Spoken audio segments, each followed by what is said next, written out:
Hi hello ನಮಸ್ತೆ ಎಲ್ಲರಿಗೂ welcome back to my YouTube channel. ಯಾರೆಲ್ಲ ನನ್ನ ಯೂಟ್ಯೂಬ್ ಚಾನಲ್ ಸಬ್ಸ್ಕ್ರೈಬ್ ಮಾಡಿಲ್ಲ ಪ್ಲೀಸ್ ಸಬ್ಸ್ಕ್ರೈಬ್ ಮಾಡಿ ಮತ್ತು ಸಪೋರ್ಟ್ ಮಾಡಿ. ಇವತ್ತಿನ ವಿಷಯ ಏನಪ್ಪ ಅಂತಂದರೆ, ನಟಿ ರಮ್ಯಾ ಅವರು, ನಮ್ಮ ಕನ್ನಡ ಇಂಡಸ್ಟ್ರಿ ಒಂದಾನೊಂದು ಕಾಲದಲ್ಲಿ ಆಳಿದಂತಹ ನಟಿ ರಮ್ಯಾ ಅವರು ಒಂದಲ್ಲ ಒಂದು ಕಾಂಟ್ರವರ್ಸಿ ವಿವಾದಾತ್ಮಕ ಹೇಳಿಕೆಯನ್ನು ಸೃಷ್ಟಿ ಮಾಡ್ತಾನೆ ಬರ್ತಾ ಇರ್ತಾರೆ.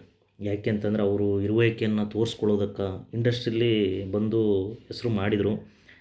ಒಂದು ಕಡೆ ರಾಜಕೀಯಕ್ಕೆ ಹೋದರು, ರಾಜಕೀಯದಲ್ಲೂ ಹೋದರು, ಇಂಡಸ್ಟ್ರಿಯಲ್ಲಿ ಚಲನಚಿತ್ರದಲ್ಲೂ ಕೂಡ ಹೋದರು. ಈಗ ನಾನು ಇದ್ದೀನಿ ಅಂತೇಳಿ ಗುರ್ಸ್ಕೊಳ್ಬೇಕು ಅಂತೇಳಿ ಒಂದು ವಿವಾದಾತ್ಮಕವನ್ನು ಸೃಷ್ಟಿ ಮಾಡ್ತಾರೋ ಅಥವಾ ಪೋಸ್ಟ್ಗಳನ್ನು ಹಾಕ್ಕೊಳ್ತಾರೋ ಗೊತ್ತಿಲ್ಲ. ತನ್ನ ಇನ್ಸ್ಟಾಗ್ರಾಮ್ ಖಾತೆಯಲ್ಲಿ ನಿನ್ನೆ ಒಂದು ಸುಪ್ರೀಂ ಕೋರ್ಟು ನಾಯಿಗಳ ಒಂದು ಕಾಳಜಿ ವಿಚಾರದಲ್ಲಿ ಒಂದು ತೀರ್ಪನ್ನು ಕೊಡ್ತು.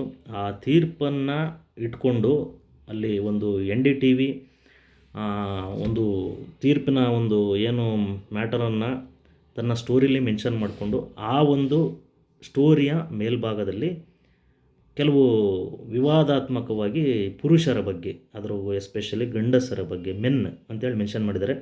ಇದ್ರ ಬಗ್ಗೆ ಒಂದು ವಿವಾದಾತ್ಮಕವನ್ನು ಪೋಸ್ಟನ್ನು ಸ್ಟೋರಿನ ಮೆನ್ಷನ್ ಮಾಡ್ಕೊಂಡಿದ್ದಾರೆ. ಆ ಸ್ಟೋರಿ ಏನಪ್ಪ ಅಂತಂದರೆ, can't read a man mind to don't know when he will rape or murder, so put all men in jail. ಅಲ್ಲಿ ಕ್ವಶನ್ ಮಾರ್ಕ್ ಇದೆ.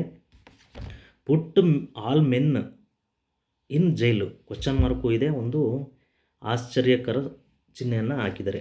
ಇದಕ್ಕೆ ಕ್ಲಿಯರಿಟಿ ಅವರೇ ಕೊಡಬೇಕು. ಈಗ ತುಂಬ ವಿವಾದಾತ್ಮಕವಾಗಿ ಈ ಒಂದು ಹೇಳಿಕೆ ಏನು ಅಂತೇಳಿ ನೋಡೋದಾದರೆ, ಅವರು ಹಾಕಿರ್ತಕ್ಕಂಥ ಒಂದು ಪೋಸ್ಟು ಎಲ್ಲ ಕಡೆ ವಿವಾದಾತ್ಮಕವನ್ನು ಸೃಷ್ಟಿ ಮಾಡ್ತಿದೆ.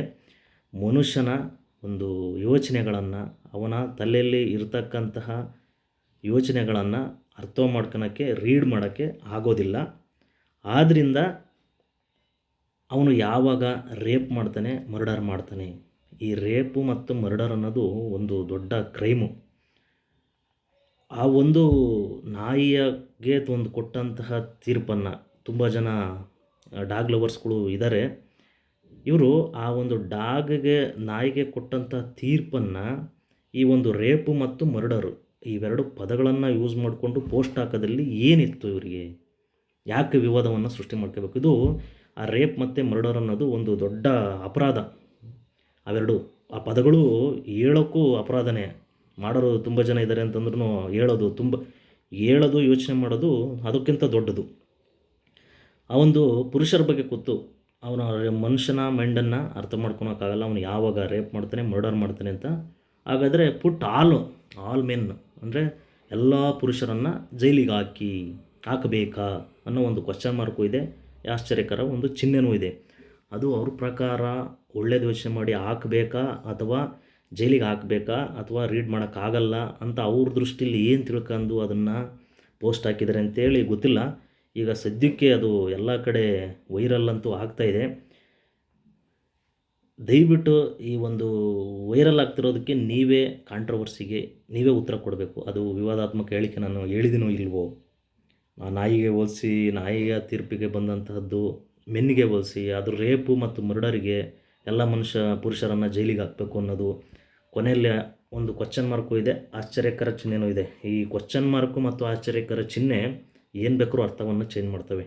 ಹಾಕಬೇಕಾ, ಹಾಕ್ಬೋದಾ, ಆಶ್ಚರ್ಯಕರ ಚಿಹ್ನೆ, ಆಶ್ಚರ್ಯಪಟ್ಟು ಹೇಳೋವಂಥ ವಿಚಾರ. ಆದ್ದರಿಂದ ಈಗ ಕೆಲವು ಮಾಧ್ಯಮಗಳಿಗೆ ಇಂಥ ಸಿಕ್ಕರೆ ಸಾಕು, ಎಲ್ಲ ಕಡೆನೂ ವೈರಲ್ ಆಗಿದೆ ಆಲ್ರೆಡಿ. ಮಾಧ್ಯಮದಲ್ಲಂತೂ ಹಾಕಿದ್ದು ಅವರೇನೋ ಹೇಳಿದ್ದಾರೆ ಅಂತಂದರೆ ಅವರು ರಿಪ್ಲೈ ಮಾಡೋ ತನಕ ಅಂತೂ ಈ ಗಂಡಸರು ಬಿಡ್ತಾರೆ, ಈ ಮಾಧ್ಯಮಗಳಂತೂ ಬಿಡಲ್ಲ. ಅದು ಕ್ಲಾರಿಟಿ ಕೊಡೋ ತನಕ ಈ ಥರ ಒಂದು ಪೋಸ್ಟ್ ಮಾಡಿದ್ದು ಅವರ ದೃಷ್ಟಿಯಲ್ಲಿ ಏನೇ ಇರ್ಬೋದು. ಅವರು ಒಳ್ಳೇದಕ್ಕೆ ಹಾಕಿದಾರೋ ಅಥವಾ ಕೆಟ್ಟದಕ್ಕೆ ಆ ಥರ ಒಂದು ಕಮೆಂಟ್ ಮಾಡಿದಾರೋ ಗೊತ್ತಿಲ್ಲ. ಬಟ್ ಈ ರೇಪು ಮತ್ತು ಮರ್ಡರ್ ಅನ್ನುವ ಎರಡು ವಿಚಾರವನ್ನು ಇಟ್ಕೊಂಡು ಸ್ಟೋರಿಯಲ್ಲಿ ಮೆನ್ಷನ್ ಮಾಡ್ಕೊಂಡಿರೋದು ನನ್ನ ಪ್ರಕಾರ ತಪ್ಪು. ನೋಡಬೇಕು ಈಗ ಮುಂದೆ ಏನಾಗುತ್ತೆ ಅಂತೇಳಿ.